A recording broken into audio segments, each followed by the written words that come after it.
দর্শক হঠাৎ একই করল ডক্টর মোহাম্মদ ইউনূস। রেগে ক্ষোভে সেনাপ্রধানের কাছে পদত্যাগপত্র জমা দিল ডক্টর মোহাম্মদ ইউনূস।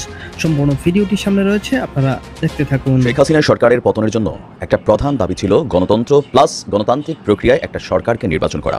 মূল কথা বা মোটা দাগে আমরা বলতে পারি নির্বাচন। ডক্টর ইউনূসের সরকার রাষ্ট্র ক্ষমতায় বসেছেন প্রায় 2 মাস হয়ে গেছে। জামাতের সাথে সখ্যতা গড়ে তুলে রাজনীতি করলে বিএনপির পক্ষে আগামী 15 বছর পর্যন্ত বাংলাদেশের রাষ্ট্র ক্ষমতা ধরে রাখা সম্ভব। আবার অন্যদিকে আওয়ামী লীগের সাথে সখ্যতা গড়ে তুললে বিএনপির পক্ষে 5 বছরের মধ্যেই ক্ষমতা হারানো সম্ভব। ডক্টর মোহাম্মদ ইউনূস স্যারকে আলটিমেটাম দিলেন পিনাকিদা। আমি পিনাকিদার পক্ষে। আমার কথা হচ্ছে এই যারা মাথা মোটা বলেন আর যাই বলেন, যারা উপদেষ্টা আছে, এরা কিন্তু কোনো কাজ ঠিকমতো করতে পারতেছে না, আপনাদের কাজ হচ্ছে না। কিন্তু এবার ডক্টর ইউনূসকে হুমকি দিলেন সোশ্যাল অ্যাক্টিভিস্ট ও লেখক পিনাকি ভট্টাচার্য। প্রিয় দর্শক শ্রোতা, আসসালামু আলাইকুম। নতুন একটা নিউজ ভিডিওতে আপনাদের জানাচ্ছি স্বাগতম। এইমাত্র পাওয়া তাজা এবং গরম খবর, ডক্টর ইউনূস অবশেষে পদত্যাগ করে ফেলেছে। রাগে ক্ষোভে কিন্তু এই দেশ থেকে পালিয়ে যাচ্ছে ডক্টর ইউনূস। আজকের এই ভিডিওতে আপনারা বিস্তারিতের মাধ্যমে সব কিছু দেখতে পারবেন। সেই সাথে আজকের এই ভিডিওতে আপনারা দেখতে চলেছেন গোলাম মাওলা রনি সাহেব কিন্তু ডক্টর ইউনূসকে নিয়ে চাঞ্চল্যকর কিছু তথ্য জানিয়েছে। বাংলাদেশের সাধারণ জনগণ কিন্তু ডক্টর ইউনূসের উপর বিরক্তি ফিল করছে, এমনটা কিন্তু জানিয়েছে ডক্টর ইউনূস। সেই সাথে কিন্তু জানিয়েছে গোলাম মাওলা রনি সাহেব। প্রিয় দর্শক, আজকের এই ভিডিওতে আপনারা সব কিছু দেখতে পারবেন। আশা করছি ভিডিওটি স্কিপ না করে সম্পূর্ণ দেখে যাবেন। আমি বেশি কথা না বলে আপনাদের বিস্তারিত ভিডিওটি নিয়ে যাব। বিস্তারিত ভিডিওটি দেখার আগে একটা রিকোয়েস্ট, যারা এরকম নিউজ ভিডিও পেতে পছন্দ করেন তারা অবশ্যই চ্যানেলটি সাবস্ক্রাইব করে আমাদের সাথেই থাকবেন। চলুন তাহলে এই ভিডিওতে একটি লাইক দিয়ে আমরা বিস্তারিত ভিডিওগুলো দেখে আসি। একটা জিনিস বলেছেন যে তাদের কাছে তারা বাংলাদেশের যে রিফর্মটা হচ্ছে, যে রাষ্ট্র মেরামতের যে একটা বিশাল কাজ যে নেওয়া হয়েছে, তাকে তারা ফুল সমর্থন জানিয়েছে। ইলেকশনে একটা ইয়া হবে, এটা কবে হবে? এটা কি 16 মাস পরে হবে, নাকি 12 মাস পরে হবে, না 8 মাস পরে? এটা আসলে এখনই নির্ধারিত করা যাচ্ছে না। আর আমার মনে হয় যে সেনাপ্রধান এখানে অপিনিয়ন দিয়েছিলেন। শেখ হাসিনার সরকারের পতনের জন্য একটা প্রধান দাবি ছিল গণতন্ত্র প্লাস গণতান্ত্রিক প্রক্রিয়ায় একটা সরকারকে নির্বাচন করা। মূল কথা বা মোটা দাগে আমরা বলতে পারি নির্বাচন। ডক্টর ইউনূসের সরকার রাষ্ট্র ক্ষমতায় বসেছেন প্রায় 2 মাস হয়ে গেছে। এর মাঝখানে গেল 3 দিন বা 4 দিন আগে আমাদের বাংলাদেশ সেনাবাহিনীর যিনি সেনা অধিনায়ক আছেন বা সেনাপ্রধান আছেন, জেনারেল ওয়াকারুজ্জামান, তিনি আপনারা বলছিলেন যে 18 মাসের মধ্যে মোটামুটি সেনাবাহিনী এই সরকারকে নির্বাচন করার জন্য একটা টাইম ফ্রেম দিয়েছে, বা সামহাও তারা প্রেশার ক্রিয়েট করবে যেন 18 মাসের মধ্যে নির্বাচন হয়। এই 18 মাস সময়ে শব্দটা সামনে আসার পরে বিএনপি বা অন্যান্য দলের যারা নেতাকর্মী আছেন তারাও মনে করছেন এই সময়টা লম্বা, এর চেয়ে আরেকটু কিছু কম সময় নির্বাচনটা যেন হয়ে যায়। এই যখন পরিস্থিতি, দেশের মানুষ যখন 18 মাসের টার্গেটে হাঁটছিল, তখনই আমাদের ডক্টর ইউনূস সাহেবের প্রধান যিনি প্রেস উপদেষ্টা আছেন শফিকুল ইসলাম, তিনি যে বক্তব্য দিয়েছেন, এই বক্তব্যে এই মুহূর্তে নির্বাচনের জন্য অপেক্ষমান যেই রাজনৈতিক দলগুলো আছে তাদের জন্য অনেকটা দুঃসংবাদই আমরা বলতে পারি। তবে এখানে একটা টুইস্ট হতে পারে, ধরে নিতে পারি 18 মাসের আগেও নির্বাচনটা হতে পারে। আবার বৈষম্য বিরোধী আন্দোলন যারা সমন্বয়করা আছেন, ডক্টর ইউনূস বারবার বলছিলেন জাতিসংঘে গিয়েও যে তাকে নিয়োগ করেছে এই সমন্বয়করা, সেই সমন্বয়কদের যে টাইম ফ্রেম ছিল ডক্টর ইউনূসের সরকারটা হবে মিনিমাম 3 বছর থেকে 6 বছর। আজকে আমাদের উপদেষ্টা যিনি প্রেস উইং আছেন, মানে যিনি বক্তব্য দেন, শফিক ভাইয়ের কথা শুনে মনে হচ্ছে যে পার্ট 2 যেটা মানে 3 থেকে 6 বছর, সেদিকেই হয়তোবা যেতে পারে সরকার। কারণ নির্বাচন নিয়ে সেনাপ্রধান জেনারেল ওয়াকারুজ্জামানের যে বক্তব্য, সেটা একান্তই তার নিজস্ব মতামত বলে দাবি করেছেন আমাদের প্রেসের যিনি উপদেষ্টা আছেন বা মানে সচিব সাহেব আছেন। ভিডিওর প্রথম অংশে আপনারা যে জিনিসগুলো শুনেছেন, এখানে একটা সার্বিক আলোচনা ছিল। জাতিসংঘ সফর শেষে ডক্টর মোহাম্মদ ইউনূস প্রেসের সম্মুখে আসবেন, বিভিন্ন ধরনের বক্তব্য দিবেন, এই অপেক্ষায় আপনার অপেক্ষমান ছিল আমাদের সাংবাদিকরা। তো বেশ কয়েক দফা সময়টা পেছানোর পর ফাইনালি বলা হলো যে ডক্টর ইউনূস সংবাদপত্রের মুখোমুখি হবেন না। তো তার যিনি প্রেস উপদেষ্টা আছেন, যিনি তার পক্ষ হয়ে কথা বলেন, তো তিনি সামনে আসছেন। তিনি এখানে বেশ কিছু গুরুত্বপূর্ণ জিনিস আনছেন। নাম্বার 1 হচ্ছে সেনাপ্রধানের বক্তব্যটা একান্তই তার ব্যক্তিগত, এটা মানে কোনো রকম সশস্ত্র বাহিনীর পক্ষ থেকে এরকম বিবৃতির বিষয়টা তারা মানছেন না। তো এখন এটা থেকে এক ধরনের মতবিরোধ দেখা যাচ্ছে না, যে সেনাপ্রধানের যে সিদ্ধান্ত বা তার যেই পরিকল্পনা বা মেন্টালিটি সেনাবাহিনীকে মাঠে নিয়ে, আর অন্তর্বর্তী সরকারের যে সিদ্ধান্ত বা চিন্তাভাবনা, দুইটা কিন্তু আলাদা। কেন আলাদা আমি বলছি, শফিকুল ইসলাম বা ডক্টর ইউনূস সাহেবের পক্ষ থেকে যে বক্তব্য আসছে, নির্বাচনের আগে আবারও রাজনৈতিক দলগুলোর সাথে বৈঠক হবে, জনগণ যখন চায় তখনই নির্বাচন হবে। তো আমরা বাংলাদেশের প্রেক্ষাপটে জনগণ কারা? আওয়ামী জনগণ, বিএনপি জনগণ, জামাতি জনগণ, চরমনাই জনগণ, হেফাজতি জনগণ, অথবা বাকি যে দলগুলো আছে ছোটখাটো তারা জনগণ, আবার হিন্দু বন্ধু যারা আছেন তারাও কিন্তু বিভিন্ন দলগুলোর মধ্যেই কানেক্ট হয়ে আছেন। তাহলে কোন জনগণ যখন চাইবে তখন নির্বাচন হবে, এটা একটা প্রশ্ন থেকে যায়। আরও গুরুত্বপূর্ণ অংশ এখানে আমাদের শফিক ভাই যেটা বললেন, যে জাতিসংঘ সফরে ডক্টর ইউনূস সাহেব যখন গেলেন, সেখানে বিশ্ব নেতারা তাকে নির্বাচন সম্পর্কে কোনো প্রশ্ন করেনি। তারা শুধু এটা বলছে টাকা পয়সা বিভিন্ন দিক দিয়ে তারা সহযোগিতা করবে, অন্তর্বর্তী সরকারের প্রতি তাদের শতভাগ সমর্থন রয়েছে। কেন? যেন সংস্কার প্রক্রিয়াটা কমপ্লিট হয়। এখন যে সংস্কার, এই সংস্কার নিয়ে অলরেডি 6টা কমিশন গঠন করা হয়েছে। আমাদের এই কি বলছে প্রেস যিনি ব্রিফিং করেছেন শফিক ভাই, তিনি বলছিলেন যে 6টা উপদেষ্টা পরিষদে আর 6জন ব্যক্তিকে 6টা পরিষদের দায়িত্ব দেওয়া হয়েছে। সেখানে নানান গুরুত্বপূর্ণ সংস্কারগুলো হবে। সেই সংস্কারগুলো শেষে রাজনৈতিক দলগুলোর সাথে বৈঠক হবে, তারপরে নির্বাচন। এই নিয়ে বর্তমানে ইউনূস সরকারের উপর নির্বাচন নিয়ে বিশ্ব নেতাদের কোনো চাপ নেই। সরাসরি তিনি কিন্তু এই কথাটা বলছেন, ভিডিওর প্রথমেই শুনছেন। নাম্বার 2 হচ্ছে জনগণ যখন চাইবে, আর এখানে নির্ধারিত যে টাইম ফ্রেম তিনি বলছিলেন 12 মাস 16 মাস বা এই সময়টময় আসলে এখানে নির্ধারিত না। সংস্কার প্রক্রিয়া শেষ করার পরে নির্বাচন হবে। তো এখান থেকে যে প্রশ্নটা আসছে, তাহলে আসলেই বাংলাদেশের নির্বাচন কবে হবে? তো আপনারা যারা আছেন, আমি জনগণকে দেখতে চাই যে এই মুহূর্তে কারা, আওয়ামী লীগ তো যারা আছে 100% এই মুহূর্তে ডক্টর ইউনূসের সরকারকে তারা চাইবে লম্বা সময় থাকতে, বাট আপনি অন্য দলের একজন কর্মী হিসাবে বা সমর্থক হিসাবে বা আমজনতা হিসাবে কি মনে করেন যে এই মুহূর্তে আমাদের সেনাপ্রধানের একটা বক্তব্য, এটা জাতি হিসাবে সবাই গ্রহণ করে নিয়েছে, আবার 2 দিন বা 4 দিন পরই আমাদের যিনি প্রেসে আছেন প্রধান উপদেষ্টার, তিনি যে বক্তব্য দিয়েছেন, এটা তো পাল্টাপাল্টি একটা বক্তব্য হয়ে গেল। মানে এক পিঠ আরেক পিঠে আমার কাছে মনে হচ্ছে বক্তব্যটা আসছে। এ নিয়ে কিন্তু মানুষের মধ্যে একটা দ্বিধাদ্বন্দ্ব তৈরি হবে যে আসলে কার বক্তব্যটাকে সঠিক ধরে নিব আমরা। তো সেই ক্ষেত্রে যিনি সরকারে আছেন তাদের বক্তব্যকে আমরা ধরে নিতে হবে গুরুত্বপূর্ণ। তো আপনি কি মনে করছেন ডক্টর ইউনূসের সরকার আসলে কতদিন থাকা দরকার, বা এই সংস্কার প্রক্রিয়ার শতভাগ সংস্কারে কি অন্তর্বর্তী সরকারের করা উচিত নাকি মিনিমাম লেভেলে? কারণ বিএনপি বা অন্যান্য দলগুলো বলছেন যে শতভাগ সংস্কার একটা চলমান প্রক্রিয়া, এটা করতে গেলে লম্বা সময়ে এই যে অন্তর্বর্তী সরকার তাদেরকে মাঠে থাকতে হবে বা ক্ষমতায় থাকতে হবে। সবকিছু মিলিয়ে আস্তে আস্তে বৈষম্য বিরোধী আন্দোলনের প্ল্যাটফর্ম থেকে মানুষের যেই টার্গেটটা ছিল, তো সেই টার্গেটে যারা রাজনৈতিক দলের কর্মী তারা আস্তে আস্তে অসহিষ্ণু হয়ে উঠছেন। আবার জনগণের একাংশ মনে করছেন যে ভাই দরকার নাই, ওই আবার আসলে অন্যান্য রাজনৈতিক দলগুলা এগুলাই শুরু করবে। সুতরাং অন্তর্বর্তী সরকারের উচিত এমন এমন সিস্টেম করে যাওয়া, এমন এমন আইন তৈরি করে যাওয়া যেগুলো রাজনৈতিক দলের পক্ষে না, জনগণের পক্ষে আসলে ভবিষ্যতে সুফল হবে বা পজিটিভ ভূমিকা পালন করবে। এখন আপনি কি মনে করেন, কার উপরে আস্থা, যে রাজনৈতিক সরকার এসে ভালো কিছু করবে নাকি ডক্টর মোহাম্মদ ইউনূসের সরকারই 3 বছর লাগুক 5 বছর লাগুক থাইকা এগুলো করে যাক? ভালো থাকুন, আসসালামু আলাইকুম। দায়িত্ব গ্রহণের পর থেকে দেশ ও দেশের বাইরে নানামুখী চাপে রয়েছে প্রধান উপদেষ্টা ডক্টর মোহাম্মদ ইউনূসের নেতৃত্বাধীন অন্তর্বর্তী সরকার। দেশের আইন শৃঙ্খলা পরিস্থিতির অবনতি সহ নানা দাবি আদায়ের আন্দোলন সামাল দিতে রীতিমতো হিমশিম খাচ্ছে নতুন এই সরকার। এর মধ্যে এবার ডক্টর ইউনূসকে হুমকি দিলেন সোশ্যাল অ্যাক্টিভিস্ট ও লেখক পিনাকি ভট্টাচার্য। তবে হঠাৎ কি কারণে খেপলেন তিনি, জানাচ্ছেন সহকর্মী শাহাদাত রিফাত। জুলাই আগস্টের গণবিপ্লবে ছাত্র জনতা মাঠে থাকলেও বিদেশে বসেই শেখ হাসিনা সরকার পতনে জোরালো ভূমিকা রেখেছেন বেশ কয়েকজন সাংবাদিক ও কন্টেন্ট ক্রিয়েটর। তাদেরই একজন পিনাকি ভট্টাচার্য। আন্দোলন চলাকালে তিনি তার বানানো ভিডিওতে নানা তথ্য উপস্থাপনের পাশাপাশি শিক্ষার্থীদের উপর হামলার নিয়মিত প্রতিবাদ জানিয়েছেন। এদিকে শেখ হাসিনা সরকার পতনের পর বাংলাদেশের দায়িত্ব নিয়েছেন প্রধান উপদেষ্টা ডক্টর মোহাম্মদ ইউনূসের নেতৃত্বাধীন অন্তর্বর্তী সরকার। আর নতুন এই সরকার দায়িত্ব নেয়ার পর স্বস্তি ফিরে পেয়েছে বিভিন্ন রাজনৈতিক মামলার আসামিরা, মুক্তিও পেয়েছে বিএনপি ও জামাতের অধিকাংশ নেতাকর্মী, মামলা থেকেও খালাস দেওয়া হয়েছে অনেককেই।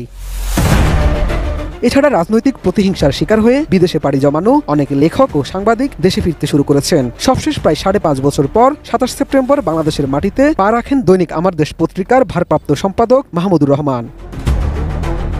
দেশে ফেরার 2 দিন পর অর্থাৎ 29 সেপ্টেম্বর মাহমুদুর রহমান আদালতে আত্মসমর্পণ করে জামিন চান। পরে আদালত জামিন নামঞ্জুর করে তাকে কারাগারে পাঠায়। ঢাকার চিফ মেট্রোপলিটন ম্যাজিস্ট্রেট আদালতের additional chief metropolitan magistrate Mahbubul Haque এই আদেশ দেন।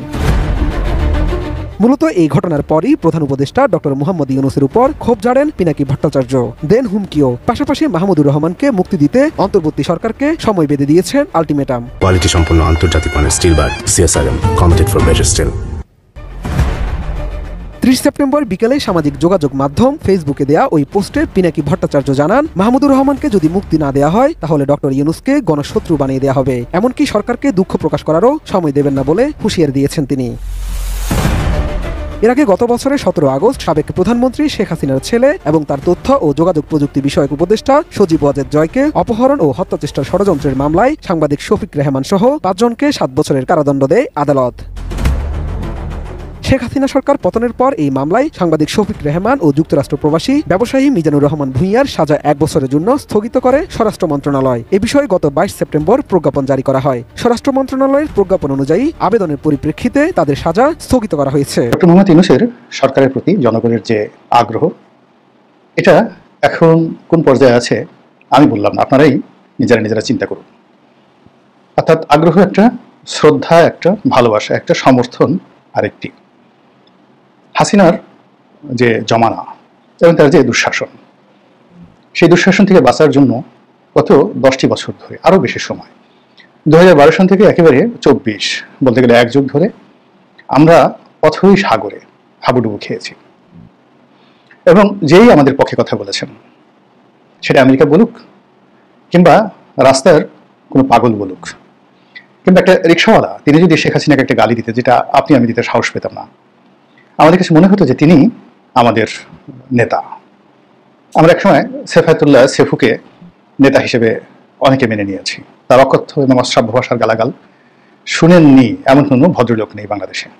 স্বামী স্ত্রী দুজনে বসে বসে তিনি যে শেখ হাসিনাকে গালিগালাজ করতেন, এটা অনেক স্বামী স্ত্রী বসে বসে শুনতেন আর খুনসুটি করতেন। একইভাবে ঠিক এই সেফায়েতুল্লাহ সেফুর জনপ্রিয়তার কারণে পশ্চিমা দুনিয়াতে অনেকগুলো সাংবাদিক নামধারী কিছু তরুণ ইউটিউবার, তারাও ঠিক এই গালাগালি, অশ্লীলতা, অশ্রাব্যতা, যৌনতা এই বিষয়গুলোকে একদম সামনে এনে যা মুখে আসে তা বলে মোটামুটি তাদের একটা ভক্ত এবং অনুরাগী তারা গড়ে তুলেছেন। ফলে আমাদের এই সমাজ এখন শালীনতা, তারপরে সুশীল, এরপর ভালো কথা, এই জিনিসগুলোর পরিবর্তে কাউকে গালাগাল দেওয়া, কাউকে ছোট করা এবং অধৈর্য হয়ে পড়া, এটা আমাদের একটা মানসিক রোগে পরিণত হয়েছে।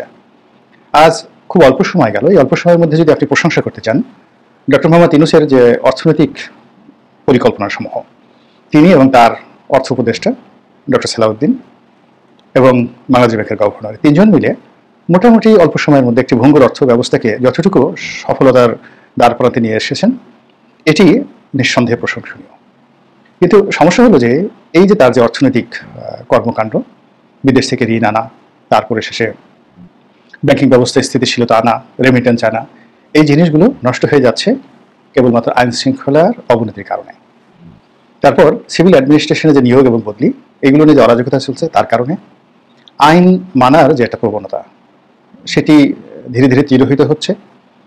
যে যার অবস্থান থেকে আইন ভাঙা, পুলিশকে পাত্তা না দেওয়া, যা মুখে আসে তাই বলা, এরপরে আইন নিজের হাতে তুলে নেওয়া, যেটাকে মব জাস্টিস অর্থাৎ নিজেরা একটা বিচার ব্যবস্থা প্রতিষ্ঠা করা, এই জিনিসগুলো গত 2 মাসে যেভাবে একের পর এক ঘটেছে, এগুলোর শুধু প্রতিবিধান নয়, এগুলো যদি বিচার করা না যায় তাহলে আমরা একটা জাতি হিসেবে যে সভ্যতা দ্বার প্রান্তে যতটুকু এগিয়েছিলাম, এগুলো আমরা আবার পেছাবো। অন্যদিকে এখন যারা রাষ্ট্র পরিচালনা করছেন, তাদেরকে আগামী দিনে কেবলই মাত্র এই বিষয়গুলোর কারণে পুনরায় বিচারের মুখোমুখি হতে হবে। তো যেটা বলছিলাম যে আমরা ডক্টর মোহাম্মদ ইউনূসের মধ্যে ভালো কি আছেন, সেই জিনিসগুলো স্মরণ করতে পারছি না, দেখতে পাচ্ছি না। এর কারণ হলো তার যারা ভক্ত অনুরাগী রয়েছেন দেশে এবং দেশের বাইরে, তারা তার ভালোকে এত বড় করে অনেক বিশাল লাইট দিয়ে, বিশাল ক্যানভাস দিয়ে প্রচার করার চেষ্টা করছেন, যার মধ্যে তার সত্যিকার অর্থে যে ভালো গুণাবলী, সেই গুণাবলীগুলো হারিয়ে যাচ্ছে। 2 নম্বর হলো যে তাকে যদি এই দেশে রাজনীতি করতে হয়, তাহলে এই দেশের সাধারণ মানুষের সঙ্গে তার সম্পর্ক, সাধারণ মানুষের যে আশা আকাঙ্ক্ষা এবং আকুতি এবং এদেশের মানুষের সঙ্গে তার যে সম্পর্ক, এটি চূড়ান্ত পর্যায়ে নিতে হবে, যেটি তিনি এখনো শুরু করতে পারেননি। তিনি এবং তার সাথে যারা লোকজন রয়েছেন, তারা গণমুখী লোক নন, জনগণের সঙ্গে তাদের কোনো সম্পর্ক নেই, উল্টো এদেরকে গণবিমুখ লোক হিসেবে আপনি অভিহিত করতে পারেন। এই গেল একটা বিষয়। ফলে কি হচ্ছে, সব জায়গাতে অস্থিরতা তৈরি হয়ে গিয়েছে, মানুষের স্বপ্নভঙ্গ হয়েছে।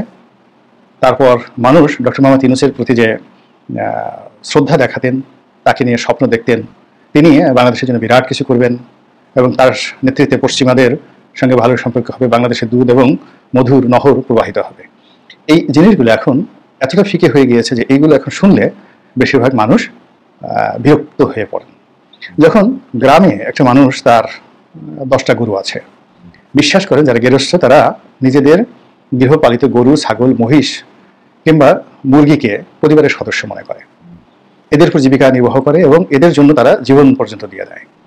সারা বাংলাদেশে যেভাবে গরু চুরি বেড়েছে, শুধু গরু চুরি না, গরু ডাকাতি বেড়েছে। মানুষ বাড়ি বাড়ি সেই সন্ত্রাসীরা গিয়ে যেখানে সন্ত্রাস সম্ভব, সেখানে তারা এই গরু, ছাগল, মহিষ এগুলো সব ছিনতাই করে নিয়ে আসছে, ডাকাতি করে নিয়ে আসছে। আর গভীর রাতে এই চোরদের যে উপদ্রব, সেই উপদ্রবের কারণে সারা বাংলাদেশে ঘুম হারাম হয়ে গিয়েছে গৃহস্থদের। এখন ডক্টর মোহাম্মদ ইউনূস বাইডেনের সঙ্গে ছবি তুলেছেন, তারপরে লন্ডন আমেরিকা থেকে আরও 10টা সার্টিফিকেট পেয়েছেন। এটা কিন্তু আমাদের প্রান্তিক জনগোষ্ঠীর 1 লাখের একজন মানুষও জানেনও না, তাদের মাথা ব্যথা নেই। তাদের মাথা ব্যথা হলো যে একজন ডাক্তার রাষ্ট্র ক্ষমতায় বসেছেন, শেখ হাসিনার চেয়ে ভালো, সে আমাদের গরু চুরি বন্ধ করতে পারছেন না। তো এগুলো নিয়ে তারা কিন্তু গালাগাল শুরু করেছেন। আর অন্যদিকে এরকম যে একটা সমস্যা, গরু চুরি করলে যে